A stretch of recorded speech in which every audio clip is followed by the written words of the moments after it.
મેં લગભગ અત્યાર સુધી લાઈવ પ્રોગ્રામ કેટલા કર્યા છે? એની તો કોઈ ગણતરી નથી. બહુ બધા એમ વર્ષમાં 200-250 થઈ ગયા છે. વર્ષમાં 200-250? આ ઉનાળામાં પેલું ગુજરાતી રસની વાડકી ગણે ના ને એના જેવું જ છે આ. ગણવાનું ના હોય લયા કરવાનું એવું. હમણાં ઓછા કર્યા છે, પહેલા બહુ કરતો હતો અને અત્યારે 200-250 ઓછા કર્યા છે? એટલે હવે ઓછા કર્યા છે કેમ કે લાઈવ ડીજે હોય ને, લાઈવ ડીજે એ વધારે કરતો હતો હું, હવે ઓછા કરી. લાઈવ ડીજે કરતા હતા તમે? હા, લાઈવ ડીજે પણ કરતો હતો, ગરબા પણ કરતો હતો, વેડિંગ શો વધારે. લાઈવ ડીજે માં પેલું તમે ગીત વગાડતા હતા પેલા બ્રાઝીલ લા લા લા લા લા લા લા લા. નહીં, એ લાઈવ ડીજે માં તો અમારે જ ગાવાનું રહે ને. અચ્છા, live. તમે જ ગાઓ છો? હા. ઓહ. ઓ, એટલે તમે બેઝિકલી ડીજે વગાડો અને પછી તમે પોતે જ?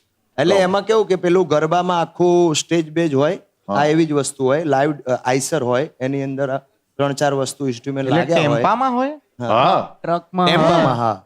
ભાઈ એની મજા અલગ છે ભાઈ. ટેલર શો બી થાય છે અમારી બાજુ, અમદાવાદ, ઉત્તર ગુજરાતમાં. ક્યાં વાત છે? ભાઈ એ જે આઈસરના ટેમ્પો પર જે સ્પીકર આવે છે ને, JBL, સોની ને આ બધાનું એના સામે ક્લાસ નહીં. એનું જે થંપ આવે છે ને, મારા ઘરે દાદાનો ફોટો પડી જાય. હા, એ મારે તો મારા દાદાનો ફોટો છોડો, સ્વર્ગમાં એમની આત્મા ધ્રુજતી હોય.